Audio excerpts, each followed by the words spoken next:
荣医师，夜深路重，为何还未安歇？可是伤口又疼痛了。大皇子妃早产一案，疑点环生，皇上命限期破案。我在想，这问题到底出在哪里？冯明远医术高明，他若要动手害人，恐怕不易被人察觉。可是药方承武院判看过无误，药材也皆经我手精挑细选，皆不会有问题。连煎药的器皿也反复查验。我每日将汤药熬好后，为以防万一，都会先以银针试毒，后又亲口尝过，均无毒。所以这问题到底是出在了哪里？既然药汤没有问题，莫非症结出在大皇子妃身上？我曾查阅书籍，妇人怀胎，若是情绪激动，亦是能动了胎气的。宫闱之中，诸事纷扰，娘娘难免心绪起伏。明日我便求见问诊，探其虚实。再者，宫廷膳食经手者众多，食材调配、烹煮过程都应反复彻查。我们一定会找到真相的。小兰，真相固然重要，但自己的命也同样重要。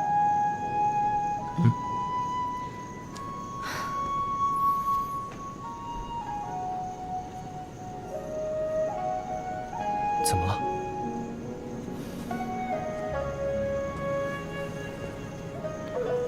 哎，这是何意？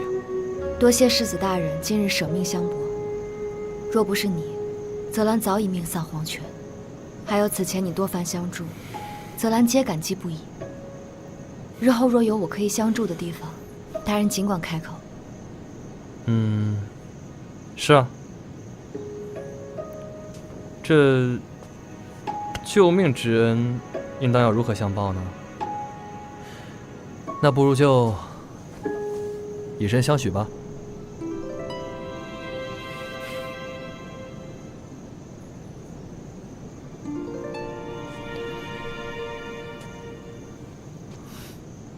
虽说世子大人多有相助，但要说救命之恩，我更应当感谢的，该是我自己才是。若我才疏学浅，今日就算你拼命相救，这命怕是也丢定了。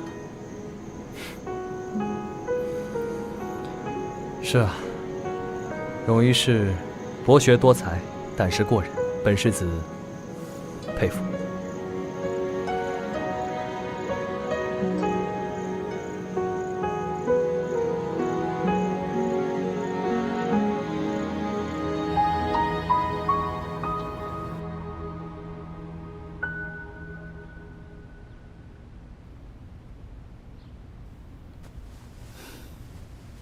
大皇子妃，您此次生产身体损伤严重，奴婢再给您开一个方子，悉心调养。好，你的伤如何了？多谢大皇子妃关心，用过药，已无大碍。关于您早产，奴婢有几个问题想问您，不知大皇子妃是否方便？你问。在这次早产之前，请问有让您感到特别生气、伤心或者烦闷的事情吗？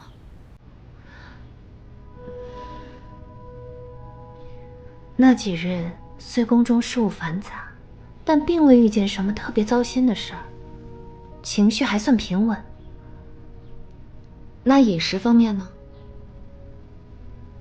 回荣医师，主子每日的餐食，奴婢们都有检查，并无异常，也有留存。荣医师可需要再检查一遍？有劳了。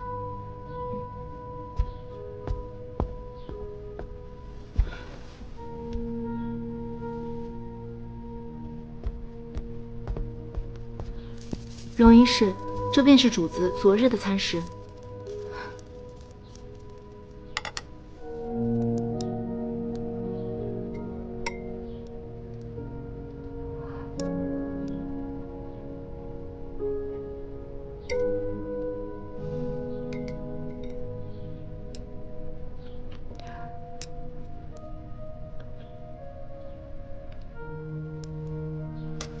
可有问题？没有。大皇子妃情绪、饮食皆无妨害，看来症结仍在那剂汤药之中。可药材查验无差，银针试毒未见异色，到底是哪里有所疏呀？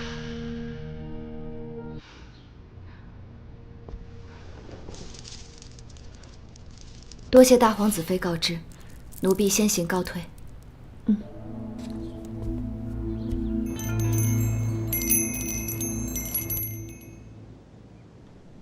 大皇子妃那边可有线索？我已经查验了所有环节，都没有问题。所以到底漏了哪个环节啊？哎，现在天气是越来越热了。我听说吴大人还向皇上提议，宫中上下用水都要先烧过，不可直接喝从井中打来的凉水。为什么？哪有天气热还喝热水的道理？那岂不是更热了？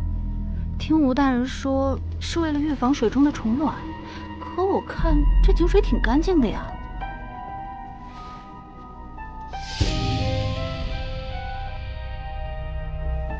世子大人，我明白了，是水。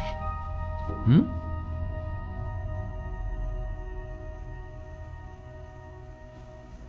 皇上，经奴婢仔细调查，大皇子妃早产一事，问题出在熬药的水上。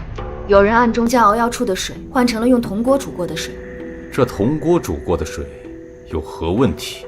用铜锅熬制汤药会极大地改变药草的药性，对身体有害，且此种办法用银针也无法检验出来。有人故意将熬药处的水换成用铜锅煮过的水，奴婢在不知情的情况下用了此水，如此一来，就和直接用铜锅熬煮汤药一样，因此才致使大皇子妃早产。竟有此事？那你可知是何人所为？回皇上，奴婢不知。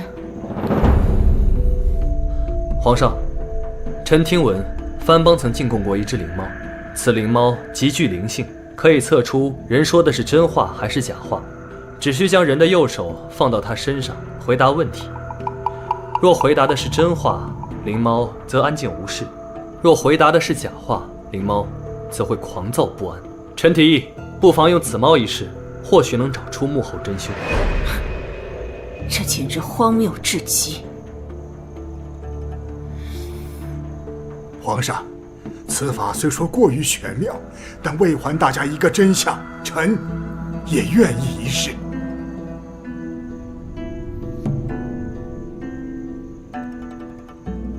来人，将那灵猫取来。另外，将太医院所有涉事人员全部带来，一一查验。是。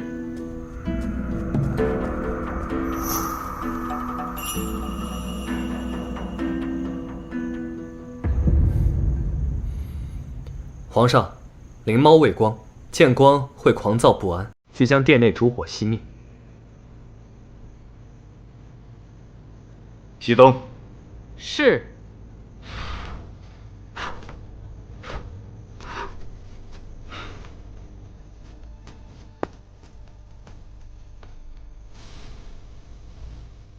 当日可是你动的手脚？不是。你可曾到过熬药处？没有。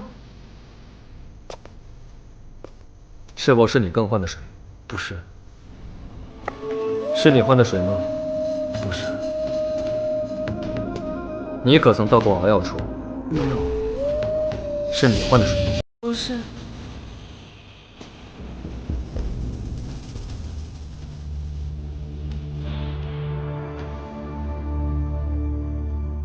当日你可曾到过熬药处？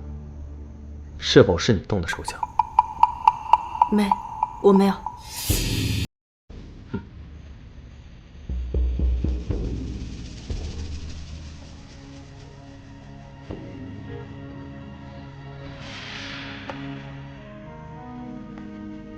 冯大人，大皇子妃的汤药可是你动的手脚？你有没有更换过熬药的水？宋医官说笑了，我怎么会害大皇子妃呢？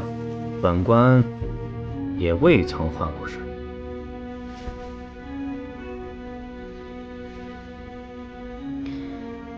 这验也验过了，可惜呀，你这灵猫从头到尾也没叫过一声。皇上，可以将殿内的烛火点亮。点火。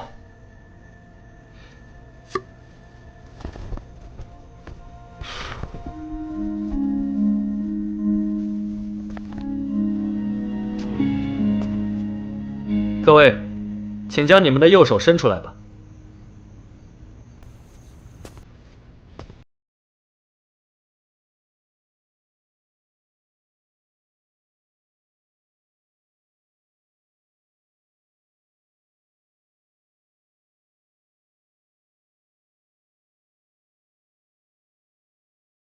吴医师，你的手为何如此干净？莫不是心虚，所以不敢将手放在林丹身上？回答我！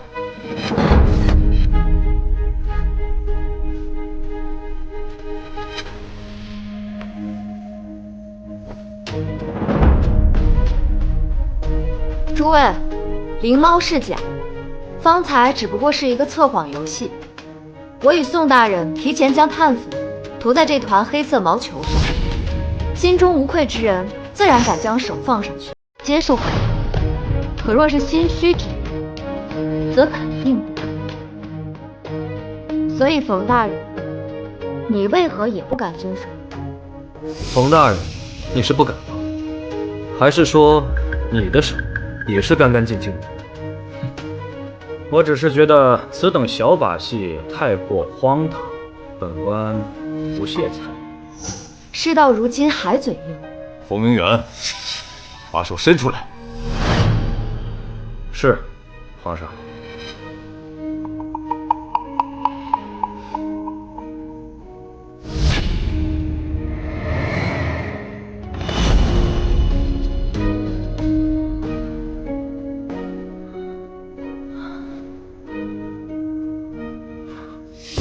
就凭你这点小伎俩，也想跟我斗？吴医师，事已至此还不从实招来，说是不是你换了熬药处的水？皇上饶命，是奴婢换了熬药处的水，奴婢也是被逼无奈。是谁指使你这么做的？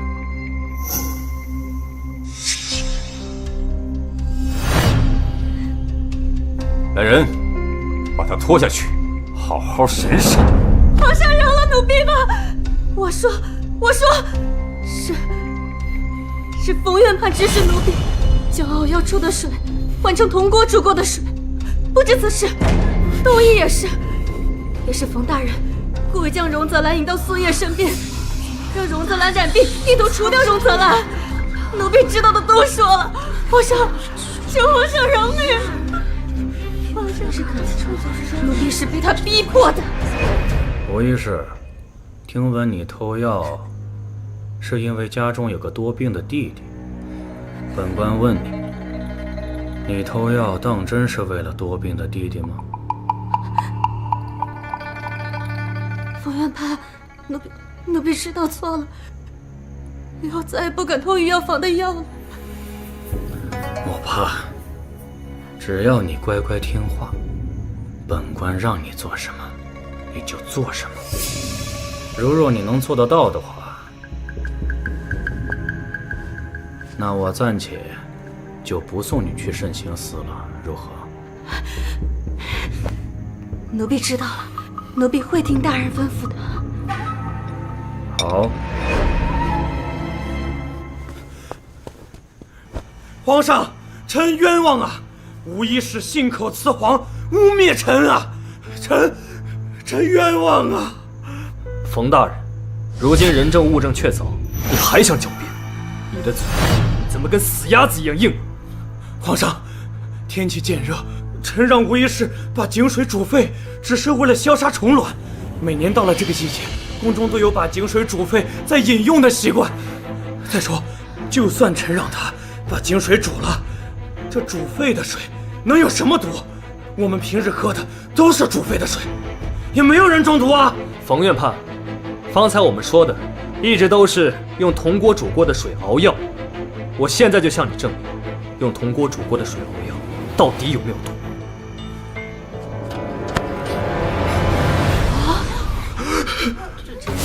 这是怎么回事？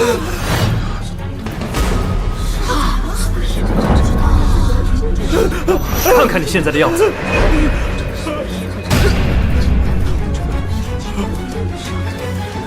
我发现水有问题后，便暗中让宋一光将你泡茶的水和熬煮养生汤的水全都换成了用铜锅煮过的水。如今你头发脱落，这般模样，还敢说这水无毒吗？胡说，胡说！我这不过是偶感风邪，皇上，臣偶感风邪，头发脱落啊！好个风邪！铜锅煮水，单饮无碍。可一旦与药草或茶叶混合，便会改变药草或茶叶的药性。你一个健康的人，每日用此水养生喝茶，慢性中毒之下都会出现脱发症状。何况大皇子妃怀胎体弱，因此才动了胎气。不是我，皇上，不是我。你以为你随便找个医师，皇上就会相信吗？臣冤枉了，都是这个贱婢自己做的，都与臣无关。臣冤枉啊，皇上！冯明远，要想人不知，除非己莫为。不是的，皇上。大胆！冯明远，为何要谋害皇嗣？究竟是何人指使？皇上，臣冤枉啊！来人，把他一直拖下去，严刑拷打。是，皇上，皇上，臣冤枉啊！放开我，放开我，放开我！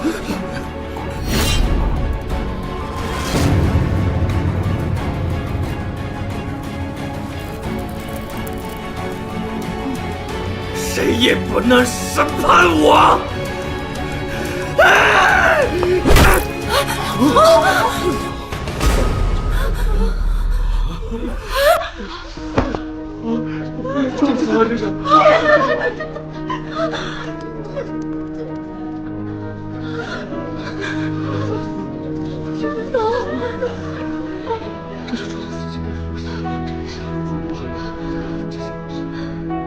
传朕旨意，冯明远谋害皇嗣，死不足惜。冯家满门抄斩，所有涉事人等一律严惩，一律治罪。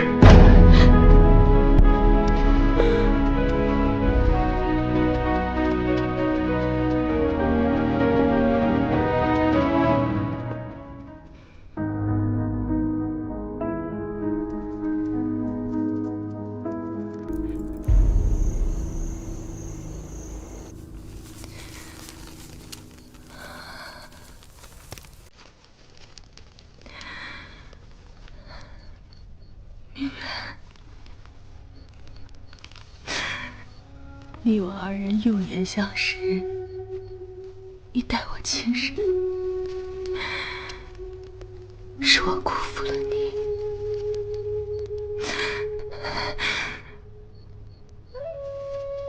都怪那个荣泽兰，当年他娘坏我好事，如今他又来害你性命。我一定要让他付出代价。我会像杀死他娘那样，把他碾成肉泥。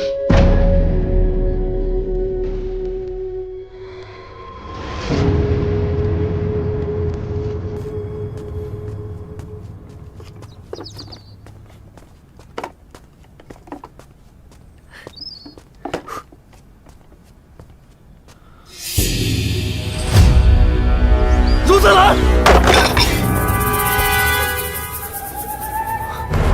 荣泽兰，你怎么了？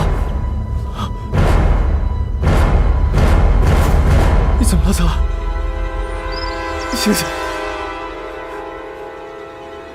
来人，传太医！泽兰，在皇宫之处出处处藏着危险和陷阱，我日日担心你的安危。每次见你孤身犯险，我都怕再也见不到你了。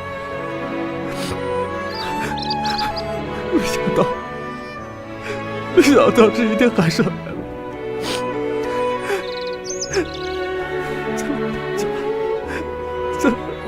对不起。宋凌霄，我喘不上气了。你没事啊？啊？我只是喝了些梅子酒睡着了。所以这些都是梅子酒？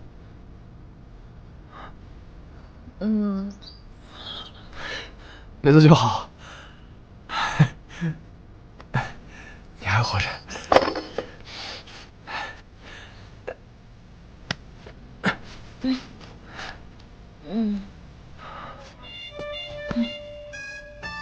梅子酒能喝成这样，也挺好的。你是不是喜欢我？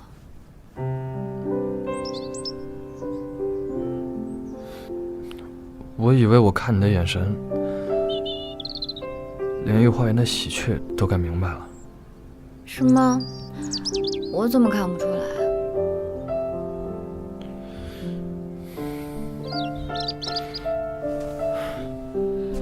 那看来，我该做得更明显一点。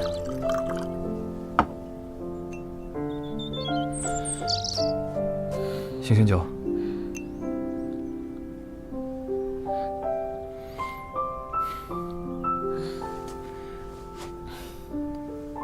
荣泽兰，我知道你想成为医官，为母证明，给他昭雪，但这条路上布满荆棘。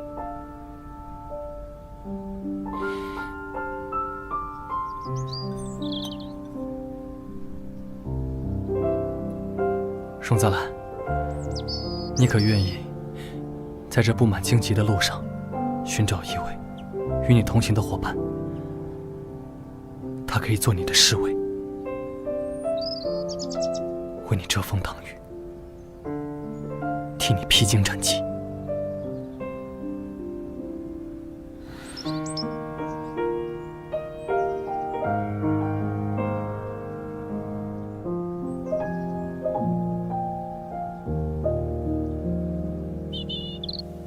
皇上，今早哀家见御花园的牡丹开得正艳，像是托了国泰民安的福气。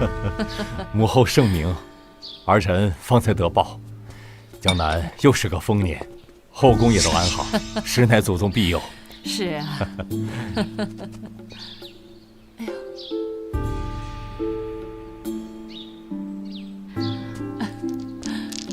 哎呀，朕的小皇孙来了。哟，皇上，快看！哎呦，小皇孙真可爱。父皇，儿臣有个请求，还请父皇恩准。但属无妨。儿臣经此大难，深觉后宫诸多女眷的不易，因男女大防，平日里有些病症，向男医官问诊多有不便，因此病情时常耽误，苦不堪言。儿臣斗胆，请父皇考虑为后宫的女眷们增加一位可以看诊的女性医官。皇上，大皇子妃所言极是。皇上，女子为官，与理不合。况且，自古以来，这世上哪有女子为官的道理啊？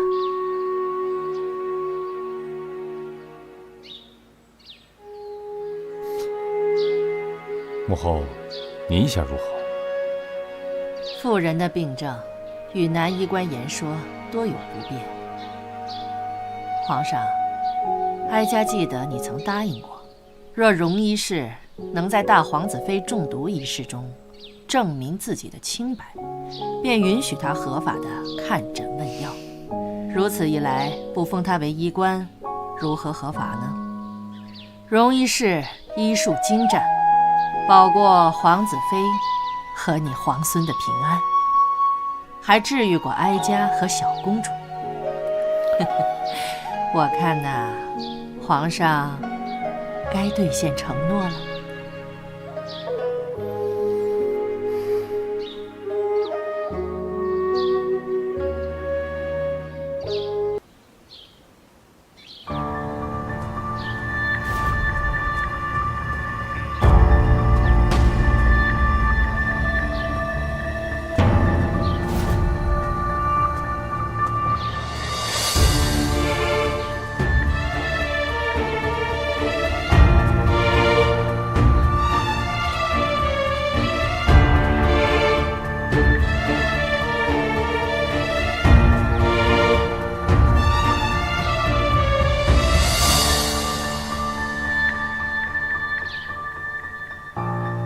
荣一氏怎么不待在龙庭与大皇子妃等人说话，独自一人来此赏景？此处花香沁脾，最宜凝神静气。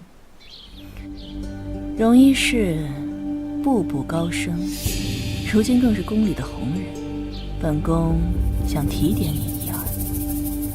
在这宫里，凡是有小心思、手眼伸太长的人，都不会有什么好下场。那苏叶呢？她的手伸得太长了，一个3等医士，弄脏了您贵妃您的衣服而被杖毙。大皇子妃呢？她的手伸得太长，莫名其妙的早产。这宫里的疑云，总要有人不死。你这张嘴比你母亲还会说，只是不知这命是否也会更长。多谢娘娘夸奖，奴婢定会努力活得长久些。奴婢相信，善恶终有报。就像冯大人，前日里还好好的人，说没也就没了，倒叫人想起那句话：举头3尺有神明，不是不报，时候未到。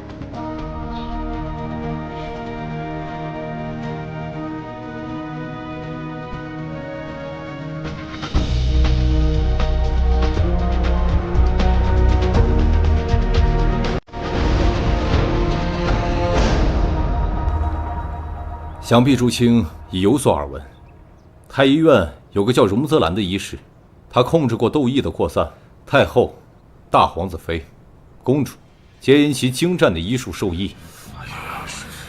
不但如此，他还帮助钟老研制成功了治疗破伤风的特效药，这药救了战场上无数将士们的生命。因此，朕欲擢其为医官。朱清以为如何？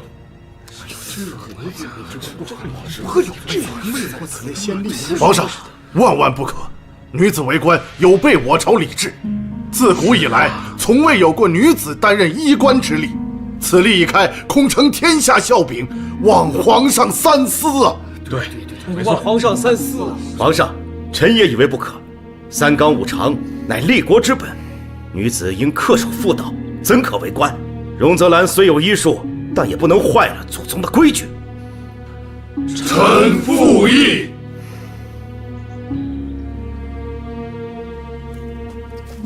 你们注意控制火，仔细点啊！好好调节。好，千万别遗漏了。仔细着点啊！好好要再分拣清楚。不好了，不好了！哎呀，不好了！大家都听说了吗？前朝正在为封荣泽兰为女医官的事争论不休呢。真有此事啊！自古男性为医，我们岂能让一个女子与我们平起平坐？对啊，就是。太医院向来以男子为尊，他若成了医官，成何体统啊？对呀，成何体统？我们必须表明自己的态度，我们不与女子同朝为官，这成何体统吗？就是反对女子为官，维护祖宗礼制。我们一起去医生殿外，恳请皇上收回成命，反对女子为官，反对女子为官。好，反对女子为官，反对女子为官，我们去医生殿，我要收回成命。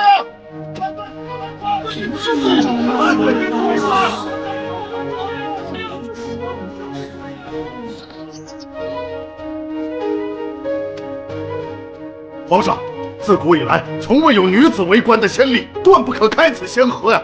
正是，女子无才便是德，怎能参与朝堂之事？启禀皇上，容泽兰功不可没，请皇上明鉴。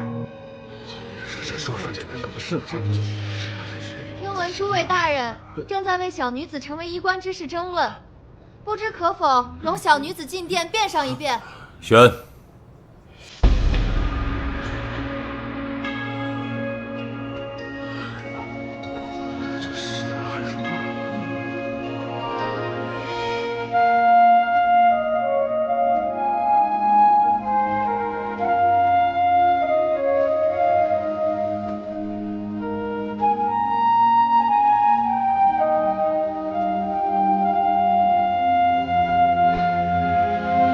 太医院1等医士容泽兰叩见皇上。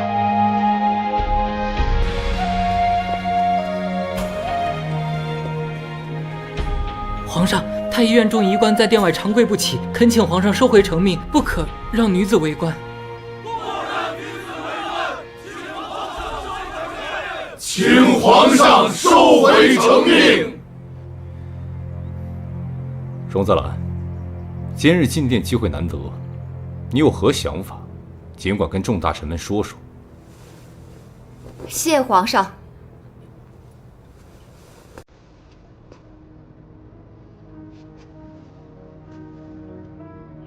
刚听大人们提到，女子无才便是德，不应参与朝堂事宜。女子无才便是德，原意是女子要拥有才学，但不显露，能明辨是非，这是一种难得的品德。这美好的品德，何时被曲解成了束缚女子的枷锁？昔年黄道婆躬身入仕，革新棉纺技艺，促进了棉纺织部的发展，造福天下百姓。可曾有人说过她是女子，而不该抛头露面参与世事吗？无女子为官之例，此例一开，成何体统？李冰驻都江堰，前无补漏；蔡伦造纸术，亦无旧例。若事事循规蹈矩，我大梁恐至今都还在结绳记事。况且医官之责在悬壶济世，而不应以性别论医术之高低。医者仁心，岂分男女？容医是以真实救太后，以妙手护皇嗣，此等功绩，你们却还在争什么宗教礼法？你们这帮人当真是迂腐之极！满口胡言，巧言令色。皇上，容泽兰乃罪妇柳福陵之女，罪人之后不可为官，此乃大梁律法。敢问大人，皇城司可有确凿记载关于我母亲罪行的卷宗？若无卷宗，仅凭一张嘴，你是如何确定我是罪妇之女？皇城司可有此案卷宗？回皇上，柳福陵一案并无卷宗。皇上明鉴，既无卷宗，皇城司也未曾受理过此案，奴婢母亲便不是罪妇。昔年家母为太后治疗校正之法，用的是外敷方，借阳气正盛，以辛温之药驱散肺中浮痰。只是太后年事已高，气血浮动，所以无法立即见效。尔等时朝廷俸禄，居高位，不识岐黄变通，反以不合规矩为由罗织罪名。说到底，你们不过是怕昔日对你们俯首帖耳的女子，成为女官后与你们平起平坐罢了。满口纲常伦理，不过是守旧之徒护权的遮羞布。若真怀治国安民之志，岂会以男女大防为由置天下妇孺疾苦于不顾？若真有治国安邦之意，就该让女子行医，让天下妇人都能方便就医，及时得到救治。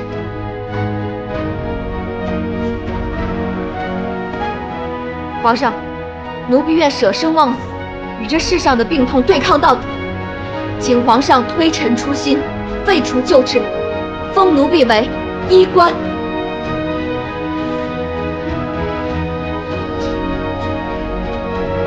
皇上，臣附议。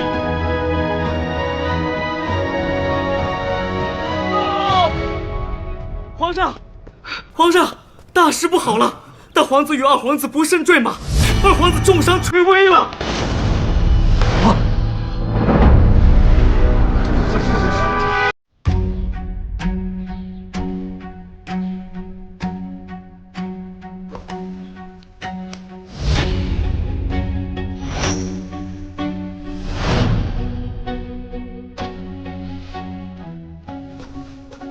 皇上，二皇子情况危急，他已重伤昏迷，腿部断裂，身负多处外伤，脏腑也有损伤，并且身中剧毒。中毒？这到底是怎么回事？回皇上，二皇子听闻大皇子巡查河道归来，特意邀大皇子赛马，谁知马匹突然癫狂，二皇子坠马后又被风马踩伤。好好的马，为什么会发疯了？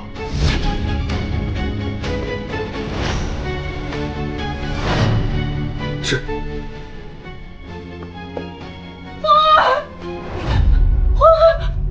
皇儿，怎么会这样？到底是怎么回事？是谁害的你？皇儿，务必要救活二皇子。吴春林，你可有把握？回皇上，二皇子身受重伤，内脏已经出血，而且剧毒难解，这么重的伤，恐怕凶多吉少。住嘴！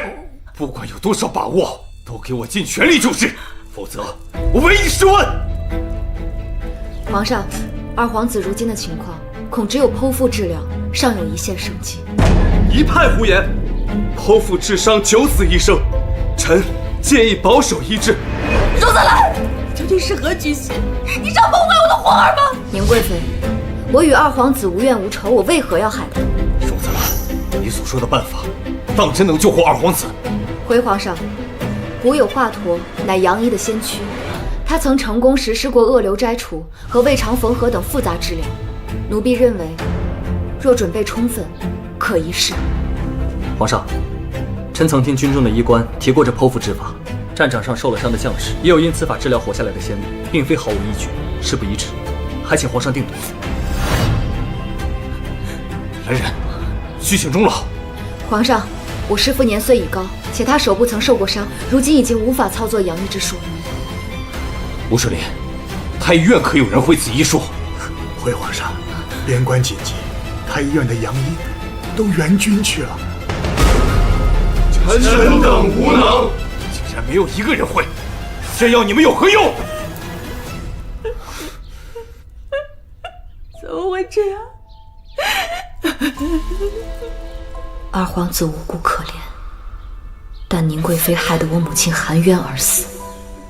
若二皇子死了，宁贵妃必定痛苦万分，这无疑是对她最狠的报复。兰儿，你要记住，医道治人不分贵贱，无论市井乞儿、牢狱囚徒，与宫闱显贵并无二致。医者既执岐黄之术，便当以人心度人。勿论贫富，勿辨男女，勿别长幼，天下生灵皆为性命，俱当倾尽全力救治。